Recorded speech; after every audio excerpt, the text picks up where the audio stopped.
If you look at the screen, you'll see what it says, Black men deserve space to heal. So I'm really excited about this discussion. I'm really excited about it because I do believe that it's going to be so impactful and it's going to be a blessing. So let's dive in. I want you all to get to know your facilitator for tonight, which is none other than Pastor Andra Cunningham. So before we dive in, people are coming in. So just one moment, let me let them all in. If you see him, Pastor Andre coming in, go ahead and help me out so I can get you in, get you started and start reading what I need to read about you. This is so important that I turn this over so that people can get this information. So as we open tonight's conversation on mental health and Black men, it's my absolute honor to welcome. And let me let them in. I'm so sorry, y'all. They're coming in left and right. It's my honor to welcome someone who is both. I believe he's a voice and he's a vessel, y'all. He's not just a voice, but he's a vessel in this space concerning mental health. So you'll see his photo and you'll see a few highlights on the screen that I'm going to share with you about our speaker.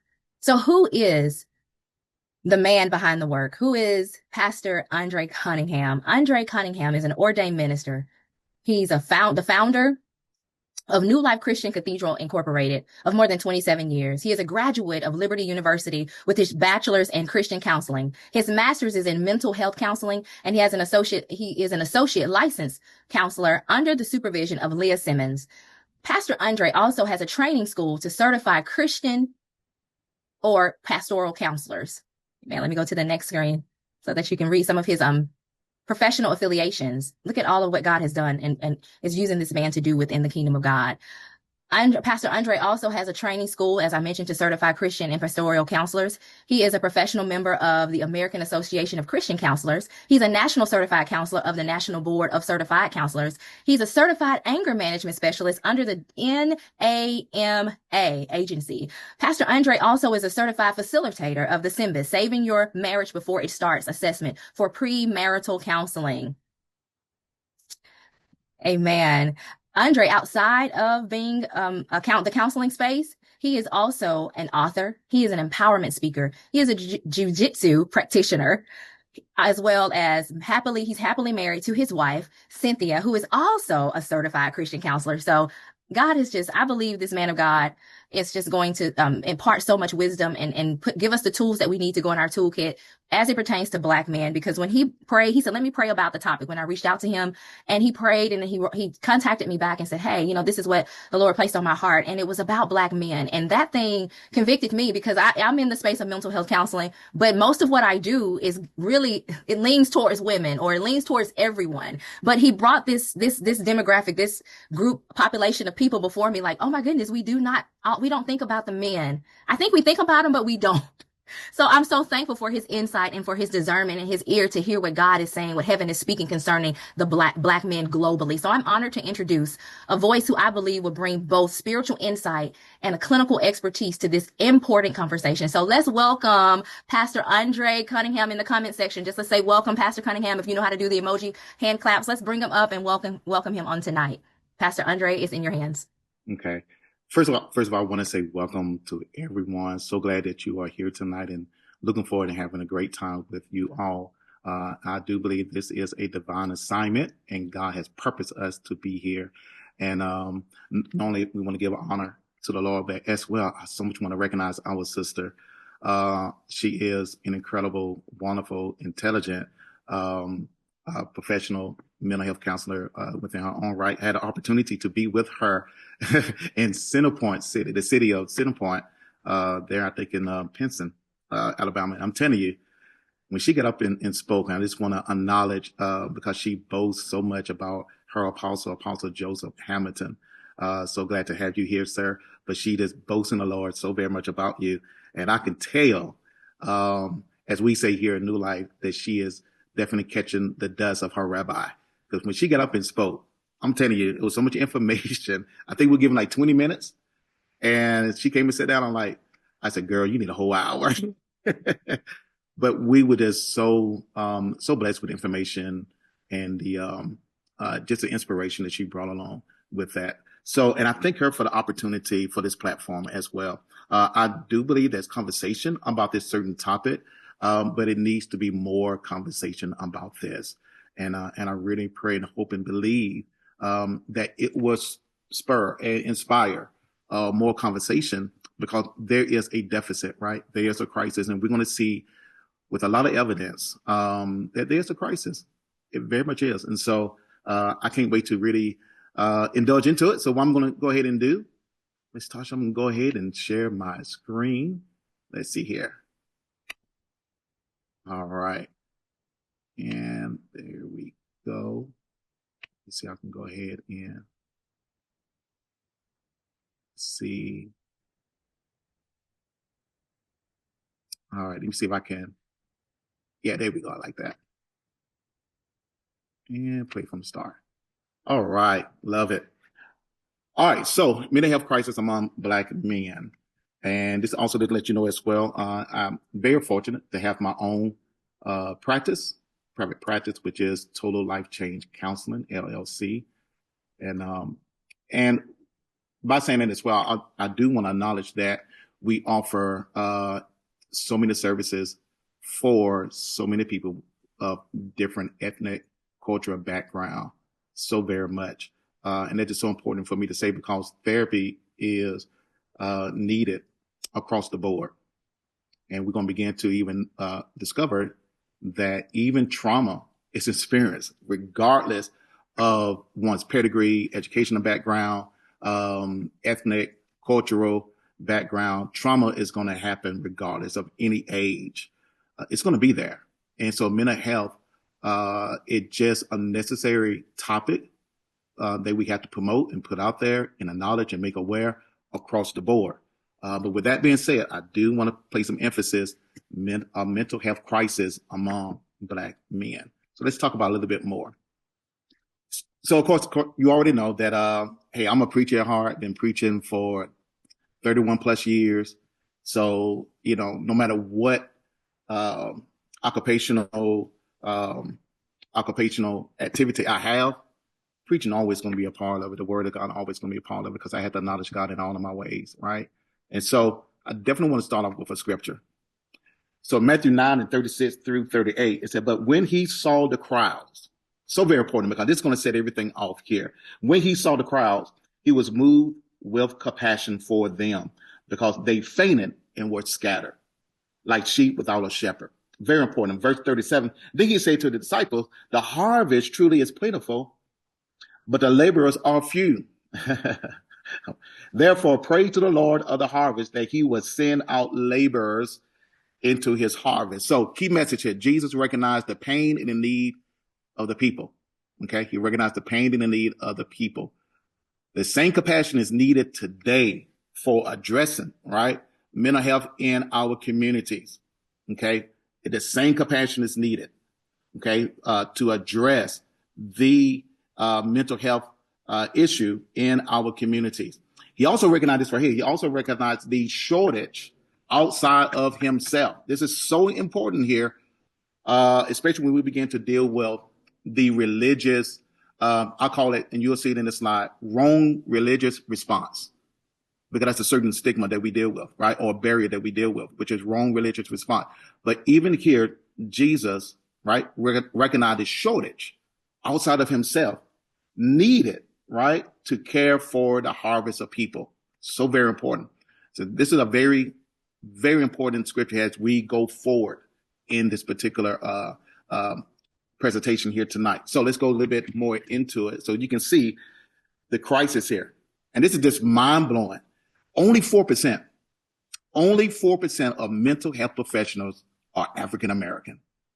Now let that sink in. Only 4% nationwide, according to the APA, the American Psychological Association, right? Only 4%. That's including men and women.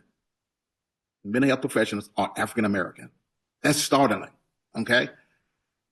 Now look at the next one, bullet point. Black men make up less than 4% of this number as a mental health professional. And so I'm pretty much assuming, because I'm pretty sure Tasha will agree with me, that we see a whole lot more women, even African-American women, in comparison to Black men. Okay. And so I would pretty much assume it's probably 1 to 4, right? It's probably like 1% of African American men that are professional, mental health professional. Okay. So what are the implications here? A lack of cultural understanding, right? It's going to be a lack of cultural understanding because the underrepresentation that is there. It's going to be fewer relatable therapists, okay, that need to connect and build a sincere, authentic rapport there, and also underutilized services as well, okay? Because sometimes it's a discouragement for when people who are in need of mental health, when they may not see one that represent them, and they may be discouraged. And then also there's going to be that stigma that we're going to talk about later, that they may believe that therapy is not for them because they don't see their face in a place, right? So it's so important that that we understand this is a crisis all by itself, okay? Because we're going to begin to see how this really impacts our community, okay? Let's go a little bit further. Let's see here. All right, great. All right, so the crisis in numbers. Black men are 4 times more likely. This is astonishing. They are 4 times more likely to die by suicide, okay, than black women. 4 times more likely to die by suicide than black women. And you have to imagine, why is that so? We're gonna jump in there a little bit later on, and just like I do in my preaching, I always get ahead of myself. But why is that so? You can pretty much figure, and we will see this later on, that many black men, they do not express their emotions and their feelings, right? And they suppress it. And what happens when you suppress those feelings? Eventually, they don't find a way out. A lot of times, most people who commit suicide, they're not really looking to end their life. They're looking to end the pain, right? That's what they're really looking for. They're not looking to end their life. They just want to end the pain. And for them, that's the only way out. That's the only solution for them. Okay. And so when you have someone that's suppressing all of that, the feelings and so forth and everything else, so this is why you see this number 4 times more likely to die by suicide. Okay. So next bullet point. There's a 60% increase in suicide among black boys in the past 20 years. Can you imagine that? There's a 60% increase, 60% increase in the past 20 years, okay, among black boys. That is amazing. Really, really astonishing that there's a 60% increase, okay? Between 56 and 74% of black males who experience trauma and they did not receive care. Okay, so think about this: between 56 and 74% of black males who experienced trauma did not receive proper mental health care. And this is according to the National Trauma Institute 2014 and a survey on black male trauma and mental health service use, a systematic review by R. Motley and A. Banks. But that is an astonishing percentage there, between 56 and 74% of black males and experience trauma. We're going to go over what that trauma is, right? So very important that we understand what is trauma. So according to the DSMV, okay, it is the experience of actual death or threatened death or serious injury or sexual violence. Okay, so that is trauma. That is trauma. And so we have to realize that, and we're going to go a little bit more in detail, that trauma can be experienced in so many different facets. And I think one of the reasons why black males, whether they are men or boys, they don't really get the proper care because we really don't understand what trauma is, right? Before, I think we have allowed trauma to be mostly centered around being on the battlefield somewhere in the military or first responders, and we mostly regulate trauma to there, right? Mostly PTSD. But we begin to realize in this field, in the studies, that trauma can be, like I said here, any actual death or threatened death or serious injury or sexual violence, okay? And so we really have to grasp, go a little bit more deeper of what trauma is. Okay, so let's go a little bit further. So 62% black males have directly experienced trauma. 62%. When I say black males, I'm referring to black men and boys. Okay? So 62% have directly experienced trauma. That is a very high number. Okay? So you got to imagine um, coming, come out the womb as a child, they experiencing some type of trauma in their childhood, in their adolescence, in their teenagehood, in their young adulthood. They are experiencing some type of trauma, probably directly 62%. And 72% black males have witnessed trauma. Okay. Let me kind of put a pin on that because, as I said earlier, we kind of regulated trauma to just being on the battlefield, in the military and so forth, not realizing that even in the inner city, okay, and I can say, we call it growing up in the projects, but the inner city, there's so much violence that is already present, already there, that a lot of times it's overlooked. Um, it can be bullying, okay, in the neighborhood or in the schools. It can be domestic violence. And domestic violence is more common than people realize, okay, because we don't look at that as trauma. We don't look at it as trauma, okay? But it is considered to be trauma, especially when the children witness domestic violence, right? And the parents or the adults, whoever may be there, may not consider it to be something that's traumatic or something that's considered to be violent. But for the children that are experiencing this and they witnessing this, to them, that is trauma for them. That is trauma. And they have to deal with that trauma. They have to process that trauma. Okay. That's what you call secondhand domestic violence. Okay. Even though they're not directly connected to what's happening, they are witnessing it. Okay. And it impacts them throughout their day. When they go to school, it impacts them. Okay. So 59% black males have learned about trauma of someone close to them. And that can be a friend, family, or peer. Okay.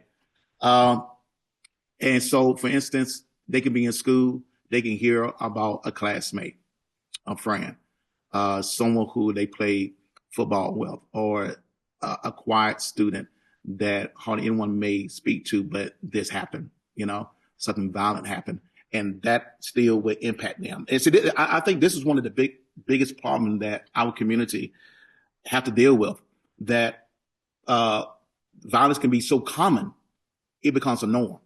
So just because it's a norm does not mean that it's healthy or it is normal. It's a norm because it has become accepted, right? And so violence can be so common that we almost become what's the word I'm looking for? Almost numb to it, right? That we would hear about it in the 5 o'clock news, and 5 hours later or the next day we don't even think about it. Okay. But we will hear about a shooting that has happened. We hear about someone's life has been taken because of violence, a young person, right? And we hear about that, and our heart will grieve. But because of the frequency of it, it becomes common and becomes a norm. Okay. Look at the next bullet point. The homicide rate, okay, on a national level is 26.77 per 100,000 for black males. Black males. Okay, versus 2.67. Look at that. I mean, that's almost a 10% difference, right? 2.67 compared to the counterpart white males, okay, of the same 100,000. That is an incredible number. That means all of that particular number, that 26.77, means that someone is going to witness a trauma, or someone is going to learn about a particular trauma that happened to someone they know, a family or friend or a peer, okay, because it's 26.77, okay, which means it's a higher percentage or likelihood that someone's going to experience trauma, okay, among black males. So next bullet point, black males are 3 times more likely than white males to be victims of a non-fatal injury of firearms. And this is from the CDC 2016.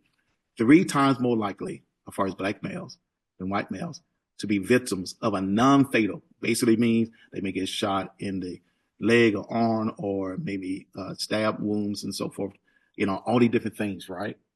May not be fatal, but it happened. And I'm going to put a plug right here. Even us saying it may not be fatal, it's still traumatizing. It's so much traumatizing, even though it may not have been fatal, right? They are alive, but they experience a violent act even to a point where they may not being a part of what was happening that caused the violent activity to happen. They could be just out enjoying themselves of a gathering, okay? And then someone just decide, come on, we all have heard these stories. And someone just decide just to start shooting, okay? And someone get hit, okay? Even though it's non-fatal, but still it happened and that person is traumatized, okay? And so most of the time that we just got through reading, a lot of times these people who experience this, they don't receive mental health care. Can you imagine that? Okay? They don't receive mental health care because why? It's common and it's a norm. Man, this is a crisis here. This is so much a crisis here that we need. Just like the scripture I just got through reading. Jesus was looking at the people as they was in pain, and he was moved with compassion. We had to get to the point in place where we are moved with compassion because we see what's happening with our black men. Okay, we see what's happening with them, and we're not at that point where we just let it pass by. It just news. We feel sorry for them, and we just let it go. We have to be intentional now. We have to be active now. Okay, the Bible says faith without works is dead. It's dead. So we can talk about it, but until we are about it, it won't mean anything because faith without works is dead. Okay, all right. I'm getting kind of stirred up, y'all. So if you want to tell the preacher to calm down, I'll listen. All right. So why the gap? Why is the gap there, right? There are some shared barriers. Number one, the stigmas. Okay. So I need to stay on this for a little while. So there are stigmas there. One, and I'm going to go into this a little bit later, but one believe that going to mental health therapy, people, they may believe that people may believe that they are crazy, right? We're going to talk about that a little bit more, but that's why some people do not go to mental health therapy. And it's so amazing how if you feel something wrong with your body physically, you will go to the ER. You'll go to the medical doctor, right? You would do that. You will not try to put it off. Hopefully you will not try to put it off, right? And that's maybe another issue with African-American men. But hopefully we will not try to put it off, right? Because we realize our physical health, we don't need to put out to the last minute to check and see what's happening. No different than mental health. Okay, because the brain is still part of the body. The brain is not absent from the body. You only got one brain, even though you got two hands, you got two eyes, you got two legs, but you only got one brain. Okay, and it's so very important to take care of that brain. Okay, all right. Another stigma is being one believe that they are weak if they attend a mental health care service. Right, they are weak, especially among men, especially among men. Okay, because they believe, hey, we are not a real man if we had to go and talk about our problems. And man, that's difficult to do, right? Even in other places where we are comfortable, which I'm gonna talk about a little later, like in barbershops and so forth, and we're comfortable there. That's a man setting, right? And we are comfortable. However, it's not the same. I'm sure, like my barber is awesome. I love all of them, but they do not have this professional training that can offer you the necessary help that we need, right? And so a lot of times their advice may be based on experience, and it may be good, but you still need that professional help. Okay, and so also it conflict with Black masculinity norms. Okay, which we'll talk about that a little bit later as well. So the next thing, which is a barrier, is religious responses. Okay, I like to call it wrong religious response. For instance, just pray about it. That is so common. That is so common in the church, and I'm a pastor for 27 years, and I'm telling you that is so common. Don't you know that a church member, a parishioner, will come to the elders or the pastor, whoever the set person is, and they will feel free and comfortable to say, hey, I need for you to pray with me because tomorrow I have a biopsy scheduled. And they have no problem sharing that information, right? They have no problem sharing that and asking for prayer. Okay, absolutely no problem. But it's a difference when one come and say, I want you to pray for me because tomorrow I'm going to see the psychiatrist because I'm hallucinating. Okay, they definitely probably will not share that. Why? Because they're afraid of what people may think of them. Okay, that's stigma.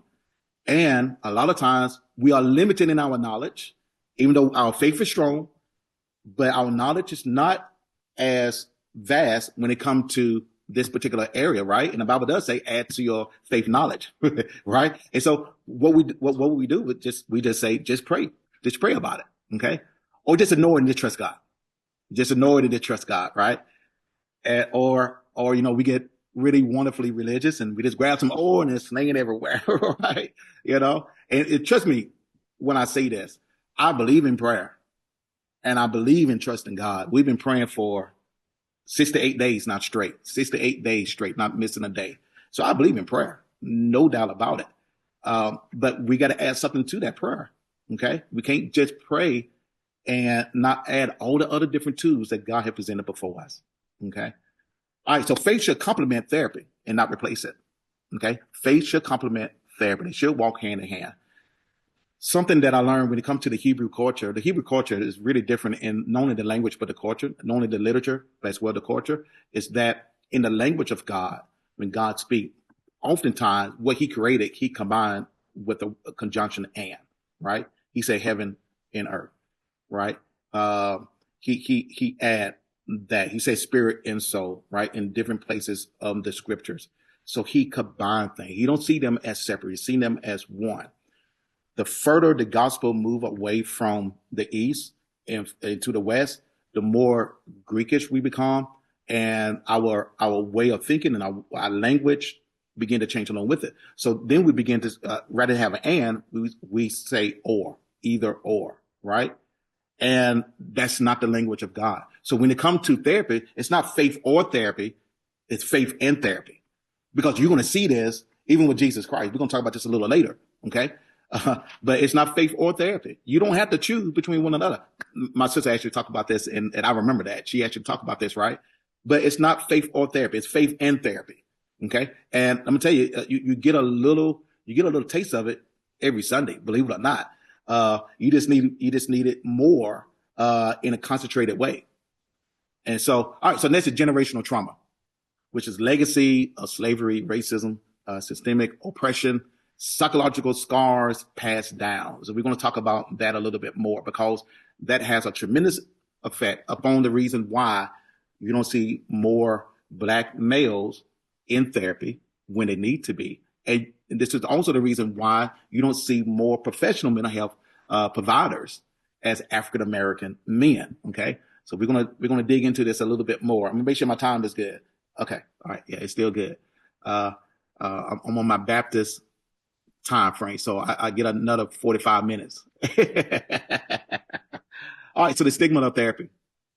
All right, so here's some quotes on some examples. Therapy is for white people, right? That's what some people believe, okay? And that's completely false, okay? Because trauma can happen to anybody. Depression can happen to anybody. Anxiety can happen to anyone, okay? Regardless of the age, regardless of your educational background, and regardless of your ethnic or cultural background. It can happen to anyone.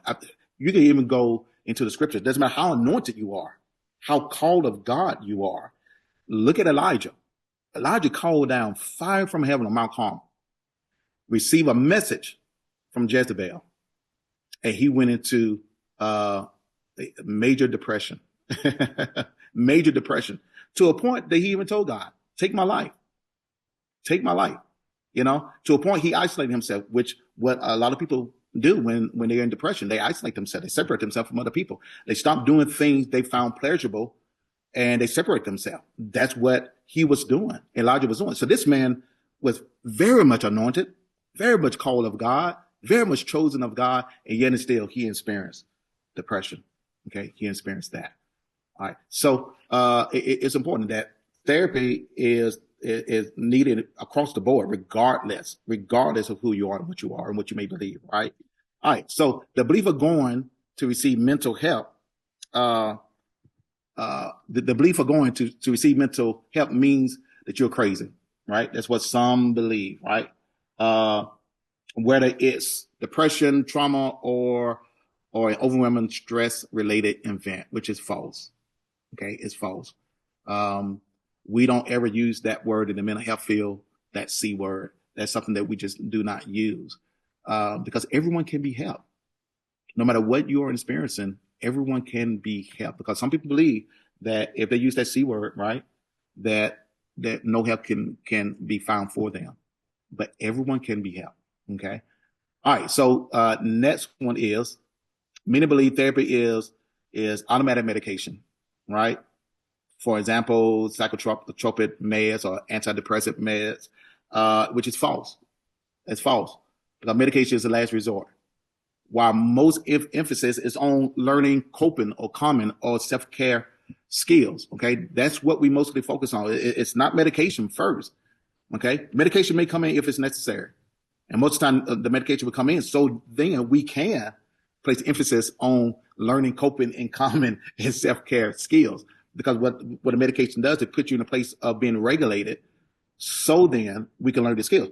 I firmly believe that this wonderful saying to make it simple to be understood, that if you take pills without the skills, it still will not help you, right? You need the pills as well as the skills. Okay. I know a lot of people, especially when it comes to the psychotropic meds, they take the medication, but they don't have a therapist, right? They go, every 30 days, 60 days and so forth, they get checked in and they make sure the prescription is renewed and refilled and they do all of that, but they don't have a therapist, right? And a therapist is just as important. Why? Because they're going to give you the skills so you can get back and functioning in life and in community. Because that's the goal. The goal is not just to feel regulated with the medication, but the goal is to get you back in the community functioning, right? And that's coming on with the skills, know how to cope, know how to calm, the self-care, all the other different things, whether it's communication, whether it's social skills or emotional vocabulary being extended. All these things are important. Okay. All right. Next one is we don't talk about our problems outside the house, right? Very common. Very common. Happen a whole lot, right? I remember hearing this growing up. Many of you probably heard it as well. What happened in the house stays in the house. Okay. And that is such a true statement that present very much unhealthy outcomes. Why? Because you have what you say, right? So if there are things that are happening in the house, they could be very disturbing, right? But no one wants to talk about it. And now those people are now growing up in life afraid to talk about what happened to them. Why? Because of this false ideology. What happened in the house stays in the house. Okay. That means trauma is staying in the house, right? That means depression is staying in the house. That means anxiety is staying in the house. Okay. All these things that breed generational curses. I'm just going to put it out there like that. Okay. The cycle need to be broken because that is not a fair statement to be released upon young people as they're growing up. Okay. Another thing that is taught is a false statement, right? Boys shouldn't cry. All right. Unless, or we already add this statement, unless I give you the reason to cry. Right. That's what it's saying, right? But it's always taught, right? Boys shouldn't cry. So boys who are taught not to cry become husbands and fathers who suppress emotions and lack emotional vocabulary, right? That's what happened. So it's an endless cycle because we have trained and taught them that it's not okay to cry. And so once they grow up and now they are married and now watch this, their spouse, their wife is, they are saying, well, he doesn't express his emotion. He doesn't tell me what's going on because he doesn't know how. You only do what you know. You can't do what you don't know. Right. And it's so amazing how we have assumed that the female, right, they are the emotional gender. Right. But God created both of us with emotions and feelings. It's not as though God decided in heaven, I'm going to pour more emotion and feelings in a female, in a woman. No, he created both of us equal with emotions and feelings. We just allow society and our culture to be taught that boys should not cry. Now, I'm going to say this, moment of transparency, even though I believe I have got to a certain place where, to really, to extend or to be insightful to where I am with my emotions or feelings and so forth. Hey, I still struggle with that. Okay. Why? Because this be on a lighter side. there are certain movies that men like to watch. Okay. For instance, 300, Mission Impossible, Creed, Rocket, those things that show aggression, toughness, hard and so forth and all of that. We rarely like to watch what I call, chick flicks. Okay. I'm sorry if I offend anyone, but that's what we call it growing up, chick flicks or movies that cause one to cry. But because I am married, I have to yield every now and then. My wife loves watching, those movies. She's a bit diehard fan. You know, Bruce Willis, she loved that. She watches more than I do, and so forth. But every now and then, she like to watch movies that bring some tears to the eyes, right? So because I'm married, I have to submit every now and then, because we are partners. And so there are moments where certain parts of the movie, certain scenes, it triggers something on the inside of me, and I'm fighting. Now she had no problem. She would let it flow. Just let it go. For me, I'm fighting it. I'm telling myself, you better hold it down. You better not let it go. You better not. And if it does form and my eyes swell up, I'll immediately, Lord forgive me, and lie and say the air is running in my eyes, the air conditioner. Why? Because of that teaching, right? Boys don't cry. And so even as a therapist, even as a pastor, someone who I believe have gotten in touch with myself completely, still at times struggle with that.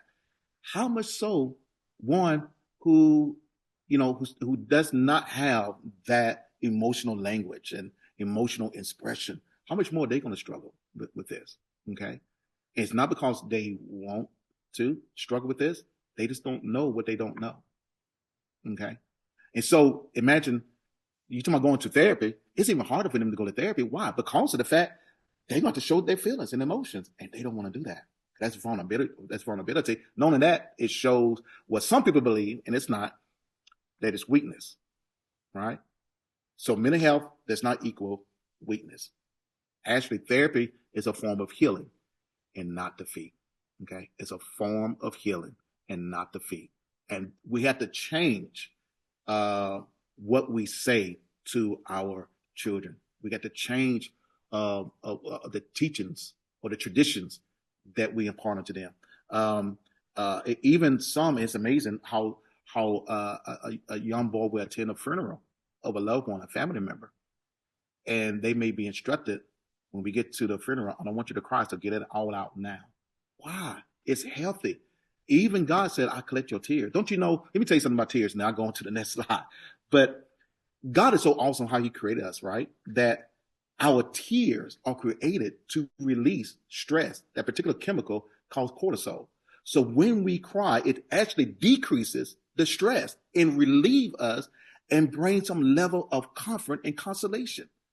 So when we resist the cry, especially when there's a grieving event that's happening, we are denying opportunity based on our creative design to reduce the cortisol stress chemical that is released in our bodies.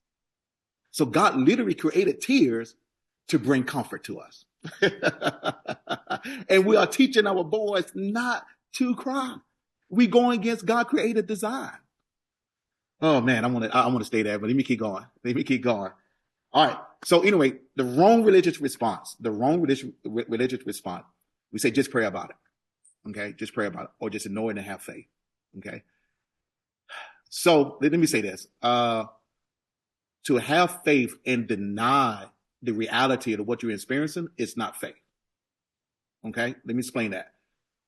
To deny your experience or the challenges that you are encountering, it's not authentic faith. You have to first acknowledge what you are going through in order for faith to be activated to deal with what you are experiencing. So to ignore what you're going through, right, and just say have faith, it's not the formula that God has presented unto us to really have authentic faith. Okay. All right. So it doesn't work the way we try to make it work. All right, so let me go a little bit further. So one of the names of the Messiah is Wonderful Counselor. Wonderful Counselor, okay? That's one of the names of the Messiah.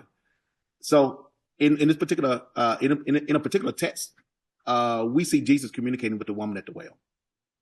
Okay, and he's communicating to her. Wow, if you really dig into that, he has shown himself as a wonderful counselor, right? He built a rapport with someone who have experienced repeated abandonment. Okay, a cycle of abandonment. So definitely, there's some self worth and some significance and value that being challenged there, right? As we probably would say, not to to diagnose, but as we would probably say, there's definitely some attachment relationship issues that's probably going on there. Probably some anxious attachment issues that she's experiencing, right? Jesus picked up on that. Not only that, she also experienced some generational trauma, which we're going to talk about a little later. But she identified that. Okay, when you study the history of her people that had issues with the Hebrew people, you will understand there's some generation trauma there, right? To a point that they don't even speak to them at all, period. Okay. But Jesus broke that barrier. Look at all the barriers that the wonderful counselor broke. Okay. In order to get to her heart. But I want you to notice something. He didn't pray for her, though. He didn't pray for her, but he did counsel her. He did counsel her. Why? Isaiah 61:1. That he has sent to bind up the brokenhearted, right? He had sent to bind, and that's what we do. This is one of the ministry and the teams. We're gonna talk about that a little later. That should be in the house of God, right? We have a praise team, we have a greetings team, we have administrative staff, right? We are in the time that Jesus talked about in Matthew 24 and Luke 21, where things are happening up on the earth, and the hearts of men are failing. The hearts of men are failing. So we need to develop now within the house of God, a Christian counseling team, right? We need to develop that. Why? Because this is a necessary component. They did not have a media team in the book of Acts because they didn't need a media team at that time. But as time went on, as we because of technology and advancement to spread the gospel, now we have a media team, right? Because he added to the church such as needed.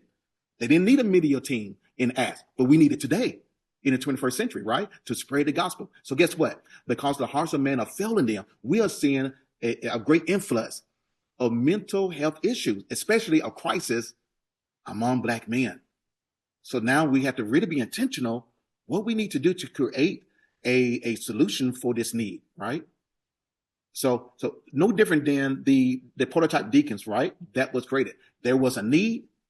They created a ministry of deacons to complement that need, to resolve that need. Same thing today, right? That we need. All right, let me go a little bit further. Faith should complement therapy, not replace it, right? Faith should complement therapy, not replace it. Very important we understand that. Let's see. Yeah. So therapy is the science of mental and emotional healing. I had to, I'm putting a lot of pins in a lot of different places, right? But therapy is the science of mental and emotional healing. Since God is omniscient, possessing all science, and therapy is science, and nothing was made unless it was made by him and for him. Therapy shouldn't conflict with God, but complement your faith in God, right? Because everything that was made by him and for him. So we have to understand that therapy is science, and science, God is omniscient, which means he possesses all science. Man does not create science or invent science. He discovers and manipulates science. That's all he does. Man cannot ever create science at all. He can only discover science and then manipulate science. That's all he can really do. But God is all science. So when it comes to therapy, when it comes to counseling, God was doing it before anybody. Okay? So therapy is not something outside of faith. It's faith and therapy, right? Proverbs 11:14 say this right here: with a multitude of counselors, one dwelled in safety. Woo. All right. So faith and therapy should walk hand in hand. It should walk hand in hand. So let's talk about this generational trauma, if you will. I want to take my time in this because it get a little heavy. Okay. So generational trauma is the physiological and psychological impact of trauma intergenerationally passed down. Okay. So how does that work? And it's, I did a research in the study that it can literally be in your genes as well. But we're going to go a little bit more simpler. Okay. So if you can imagine if a parent or grandparent experienced a traumatic experience with a large dog, okay, as a result from that experience, they develop fear. that fear could be imparted to the next generation. So every time that parent or grandparent, they see another large dog, and they say that grandchild is around that grandparent, and they embrace, they hold in close that grandchild. So they are modeling that fear, right? They are showing that fear. And so without that child having a direct experience, what the grandparent experienced, the result of that trauma is being passed down to the next generation. And it can go on to next generation, next generation, next generation, and not have a direct experience with what they experience. Okay? So let's go a little bit further. By nature, man's sense of value or even worth is through the capacity to provide, protect, and produce. Think about that. Man's sense of value or worth is through the capacity to provide, protect, and produce, right? To provide for his family, for himself, to protect his family, himself, his property, material, and to produce. Not talking about this procreation, I'm talking about to produce based on his calling in life, based on his occupation in life, right? So imagine for 400 years, Black men have been denied the sense of those particular values or worth, right? They had not been able, while they was in slavery, right? Our ancestors in slavery, they didn't have opportunity to provide, to protect, or to produce. So the sense of value and worth was not there. Even during the post-slavery, Jim Crow laws, okay? Still it was not there, okay? So therefore, the sense of working twice as hard, how many have ever heard this being said? It feel like I had to work twice as hard, right? So that sense of working twice as hard in society is felt. Why? Because we are already working from a deficit of our worth, not of our worth and value, but the sense of our worth and value. Our worth and value is high. It's high. But our perception of our worth and value is what we're dealing with. So now we feel as though that we had to work twice as hard. Okay. So the title of B&W, I'm pretty sure all y'all have heard this, right? It's amazing. We don't say white man working. We don't say brown man working. We say black man working, right? B&W. We say that's what we want. And I understand the concept behind that. However, because of the sense of value and worth, we culturally place stress for those physically incapable of working. Because we place worth and value on the ability to produce and provide, right? But if they cannot, because they physically cannot, that does not make them any less of a man, right? It does not make them any less of a man. Why? Because their worth and value is not based on what they can do. It's based on who they are connected to, which is God, okay? And so they have to know their own self-identity through him. All right, let's go a little bit further.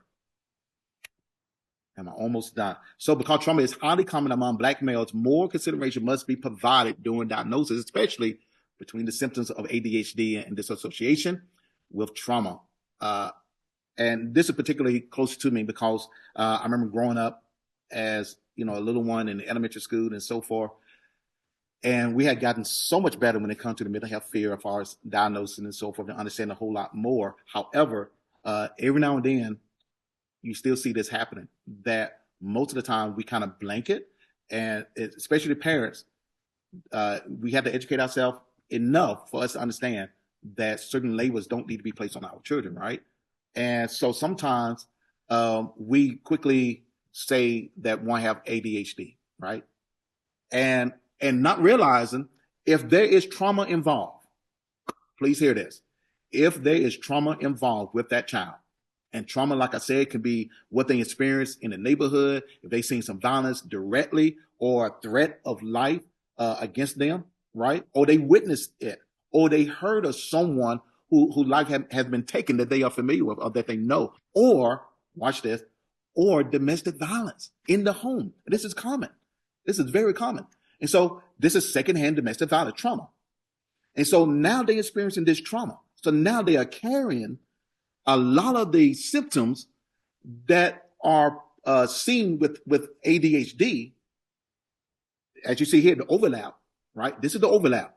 Difficulty concentrating and learning in school, easily distracted, often doesn't seem to listen, disorganization, hyperactivity, restless, and difficult sleeping. And most of the time, when you don't address the trauma, most of the time it's going to be diagnosed as ADHD, and it's not. You have to deal with the trauma. And once you deal with the trauma, you begin to realize this may not be ADHD.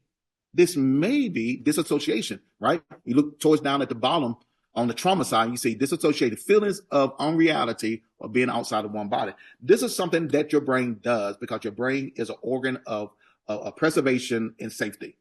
This is what your brain does. So when your brain is experiencing something that's life-threatening, a trauma, it will automatically check out for that person's safety.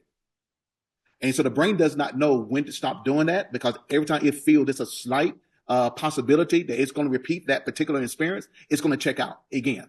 So that person feels as though they are in the classroom, they checking out, right? They're disassociated.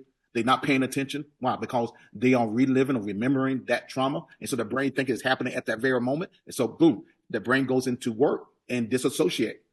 And so a lot of times people think, oh, they got ADHD because they are restless. They can't stop moving. They're not able to pay attention. Only different type of things. There's more to the different criteria that we have to examine before we directly connect it to a particular diagnosis.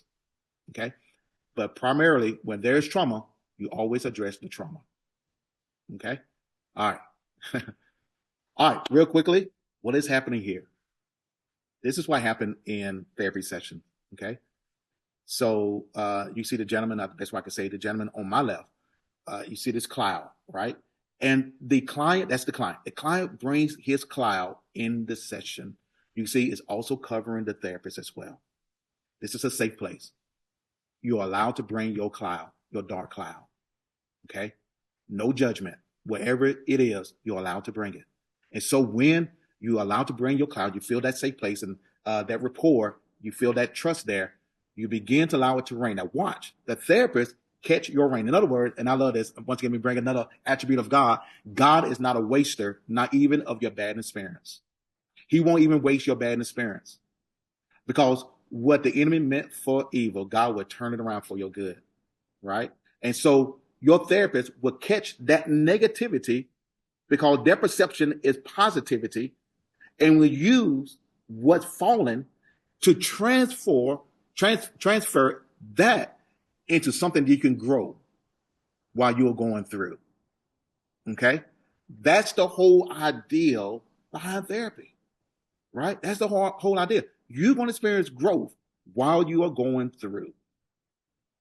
Okay? Until that cloud dissipate. And when that cloud dissipate and all the rain is gone, guess what? Your plant that you have will be full grown. And that is your journey, right? That's your journey. All right, so just like in Matthew 9 and 13, this is a call to action. I'm about done. Very good timing. The harvest is plenteous. The harvest is plenteous. What I mean by that? The need for African American male, men and boys, the harvest is plenty. There's plenty out there that are in need of mental health. There's plenty out there that have experienced trauma. There's many out there that are experiencing anxiety, depression, having suicidal ideation. There's plenty out there. That's a harvest of people out there.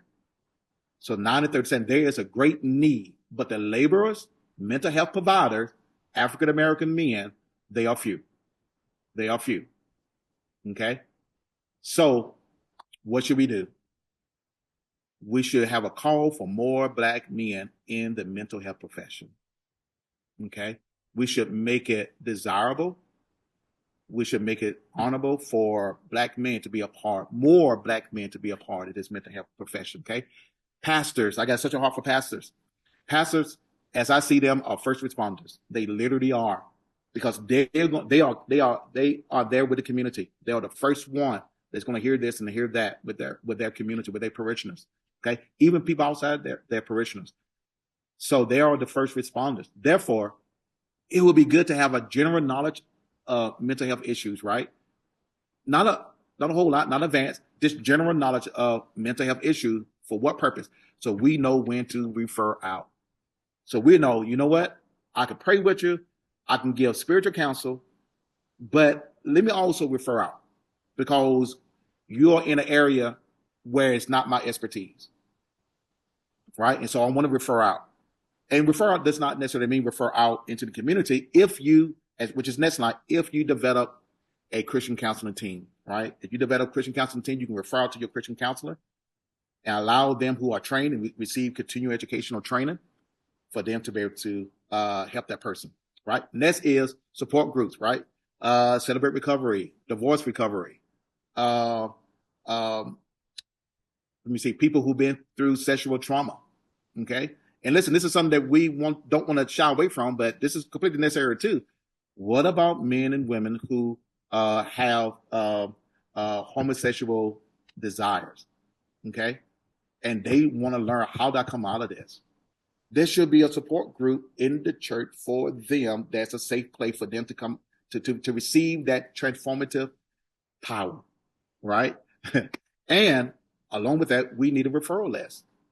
We need referral list of professional mental health providers. So we need to encourage churches, schools, and communities to advocate for mental health.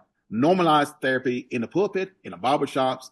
Again, 'cause that's where, brothers, that's where we hang out at, right? Partner with Black mental health professionals for community events, educate congregation and communities about therapy, advocate for funding policy changes so that more African American males can receive the necessary services. As individuals, have a healthy self-care plan for African American male men and boys. Have a healthy self-care plan. Be intentional on being vulnerable. And if necessary, seek out professional therapy. And this is my quote here, my personal quote. If you won't feel, it's not real. If it's not real, you won't heal. Okay? My favorite scripture, Proverbs 20:5, counseling in the heart of man is like deep waters, but a man of understanding will draw it out. I love that passage of scripture there. And I believe that is it. Okay. And that is all that I have. And so I want to turn it over to our incredible host and outstanding therapist as well, Miss Tasha Hogan. Y'all, I can't even. My God. Excellent job, Pastor. I want to leave space for you to answer any questions before I kind of go into my spiel. So please, if you have questions, we want, I did talk to Pastor Cunningham before to let him know that, hey, I did want to leave time for questions. So he has agreed to do that. If you have a question, it's not the opportunity. I don't want you to, we want to be mindful of his time. So if you do have a question though, I do want you to come forth with that question. And I do believe that he has the wisdom that is necessary to answer that question. So I'm going to mute and you can just all come forth if you do have a question.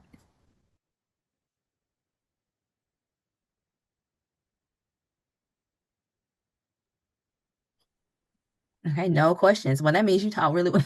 There's Oh. no